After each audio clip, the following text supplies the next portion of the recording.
Has your social media feed been flooded with this weird little creature? It has this kind of quirky smile, sharp teeth, big oval eyes, bunny ears, and is fuzzy. Yeah, mine has too, ever since I watched this one video about what is a Labubu. Well, I decided this creature was too cute to pass up, and it also gave me the where the wild things are vibe for it. So I decided I would look a little bit further into it and see if I can make a crocheted version of the Labubu. Before I even knew what a Labubu was, I found this video. It popped up in my feed from Naughty Bear Crochet, and he showed you how to make one. Well, sort of showed you how to make one. He was trying to make one. And I was like, he also said it kind of gave Where the Wild Things Are vibe too. So as he's talking about it, he mentions that it came from, or kind of burst onto the scene thanks to a K-pop artist named Lisa. That's my name. So I'm like, I'm sold. I have to make one of these. So I went scouring the internet for Labubu patterns. I tried to find free ones, and there were a few that were paid.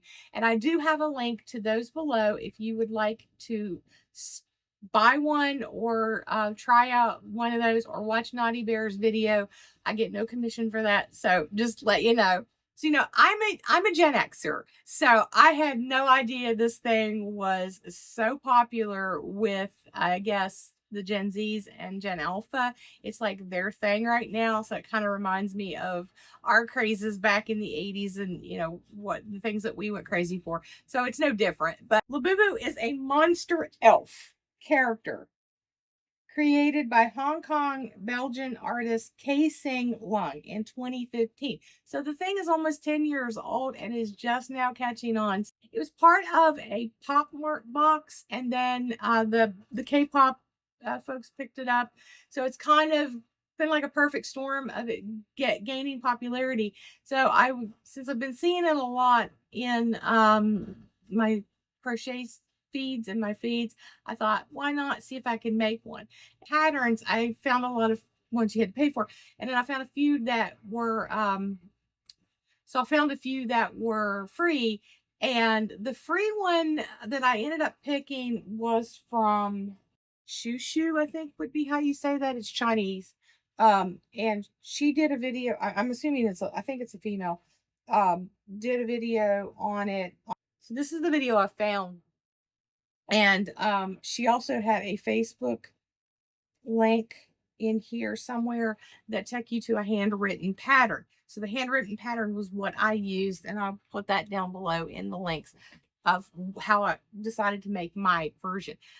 There were some things in her pattern I wasn't sure about, so I actually ran it through ChatGPT to give me a printable version of it, like a typed version.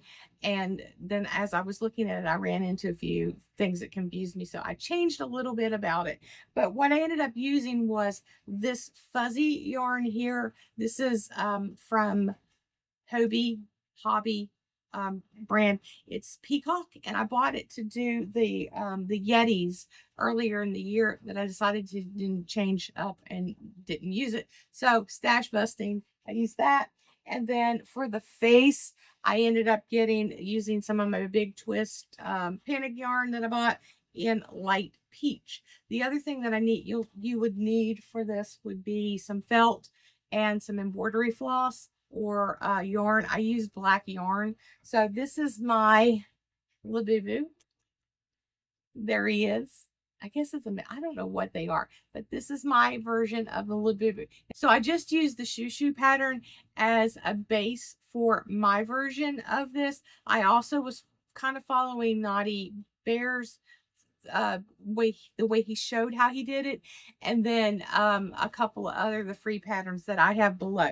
So what I ended up doing was, instead of making two separate legs as it was in that pattern, I made one leg and then did the second leg and joined them, did the body, and then I added the arms. Now her arms and feet were different. This one is just in the round with bobble stitches, and then the head is separate. It was just like a hood, and then the head pops in. It's just a round, kind of creepy. just a round thing like that. Now the ears were what I had a problem with because this yarn is so thick. I mean, you can see this is just one layer of this yarn. It is extremely thick. And when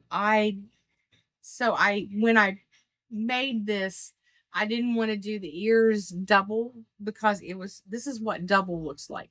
This is double, no padding, and it's quite thick. I thought the ears would be too thick. So I just did an oval on this for the ears, and then I did the so then I made an oval with, actually this was a chain. I chained it up, and then I slip stitched them together to make the black part in the eyes or in the ears. And then the eyebrows were just a single crochet chain and then some single crochets.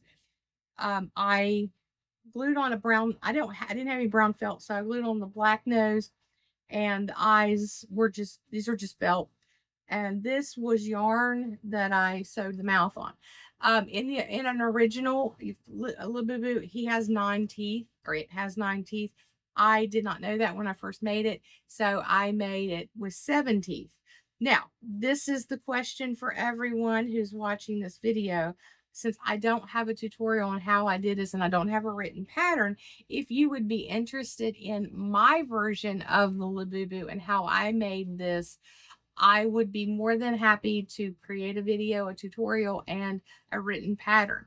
But I just want to know if there's interest there. So if you would please comment below Labubu pattern, please, or Labubu pattern, or just tell me yes, you would like to have it.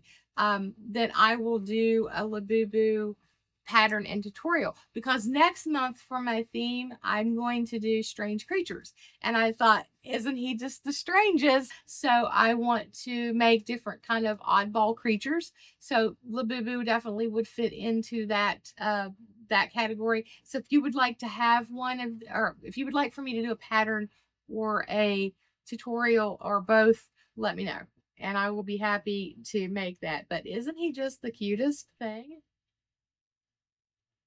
So stay tuned. I will see you next time.